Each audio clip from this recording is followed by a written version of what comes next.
சிம்பிளாக பாருங்கள், 2 கப்பு கோதுமை மாவு, ஒரு 4 வாழைப்பழம் இருந்தால் போதும். சிம்பிளாக செஞ்சு முடிச்சிடலாம். இது எல்லாருமே நல்லா விரும்பி சாப்பிடுவாங்க. இது வாங்க எப்படி செய்யறதுன்னு பார்க்கலாம். நல்லா அப்படி பழுத்த பழமாக இருக்கணும், நல்லா கனிஞ்சு போயிருக்கணும். அந்த பழத்தை போட்டு செய்யும் போது பணியாரம் சாப்பிட்றதுக்கு அவ்வளோ ஒரு டேஸ்ட்டாக இருக்கும். இந்த அளவு நல்லா பழுத்து இருக்கணும்.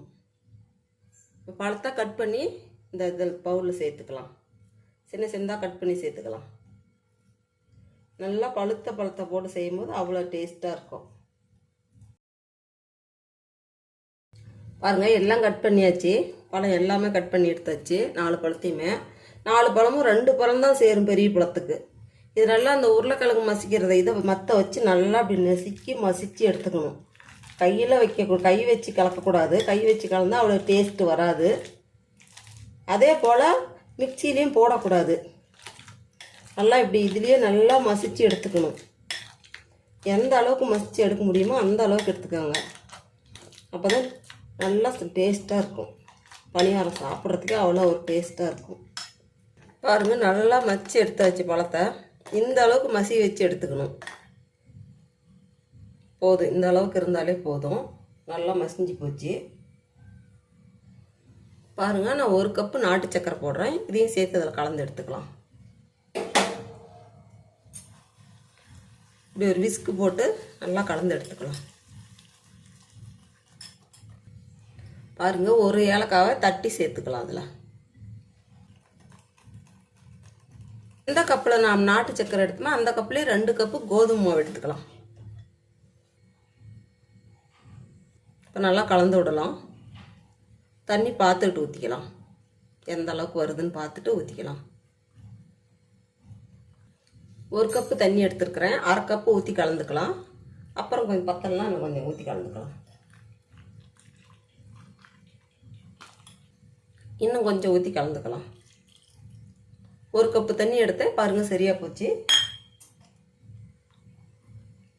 பாருங்கள், நல்லா கலந்தாச்சு. ஒரு பிஞ்சு உப்பு போட்டுக்கலாம். இப்போ உப்பு போட்டு எல்லாம் கலந்து விடலாம். நான் இனிப்பு ஓரளவுக்கு தான் போட்டிருக்கேன். ரொம்ப அதிகம் வேண்டாம் இனிப்புன்னு சொல்லி நான் கம்மியாக போட்டிருக்கிறேன். உங்களுக்கு இனிப்பு இன்னும் கொஞ்சம் அதிகமாக தேவைப்பட்டுச்சுன்னா 1/2 கப்பு நாட்டு சக்கரை போடுங்க. 1/2 கப்பு தண்ணி ஊற்றுங்க, சரியாக இருக்கும். இப்படி உழுவணும். இந்த அளவுக்கு தான் இருக்கணும் பதம். ரொம்ப கெட்டியாகவும் இருக்கக்கூடாது, தண்ணி மாதிரியும் இருக்கக்கூடாது. இப்படி இப்படி உழுவணும். இப்போ கரெக்டாக போச்சு இந்த பதம். நான் 1 கப்பு தான் போடுறேன். உங்களுக்கு அதிகமாக தேவைப்பட்டால் நான் கொஞ்சம் அதிகமாக கூட போட்டுக்கலாம். தேங்காவை நெய் ஊற்றி வறுத்து எடுத்துக்கலாம். நெய் பிடிக்கலன்னா நீங்கள் எண்ணெய் கூட ஊற்றி வறுத்து எடுத்து போட்டுடலாம். இப்போ தேங்காய் அதில் போட்டுடலாம்.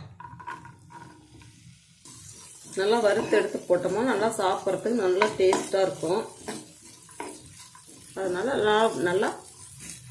நல்லா வாசமாகவும் இருக்கும். நெய் வாசம் நல்லா வாசம் அடிக்கும். அதனால தான் நெய் போட்டு நம்ம வறுக்கிறோம். நெய் பிடிக்காதுன்னு சொல்கிறவங்க எண்ணெய் போட்டு வறுத்து எடுத்துக்கலாம். பாருங்கள், தேங்காவெல்லாம் பொரிஞ்சு போச்சு. நல்லா பொன்னிறமாக வந்துருச்சு.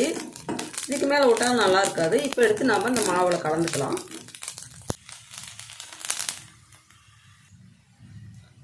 நல்லா கலந்து விட்டுடலாம். பனியாரக்கல் சூடாயிடுச்சு. இப்போ நம்ம எண்ணெய் ஊற்றிக்கலாம். எண்ணெய் வேணாலும் ஊற்றிக்கலாம், நெய் வேணாலும் ஊற்றிக்கலாம். உங்களுக்கு என்ன விருப்பமோ அதை ஊற்றிக்கலாம். நான் எண்ணெய் தான் ஊற்றுறேன். கொஞ்சம் குறையாவே ஊற்றுங்க.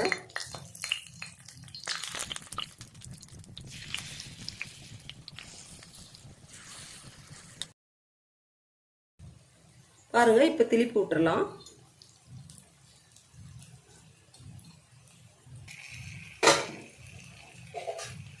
அப்படியே 1 நிமிஷம் மூடி வைக்கலாம்.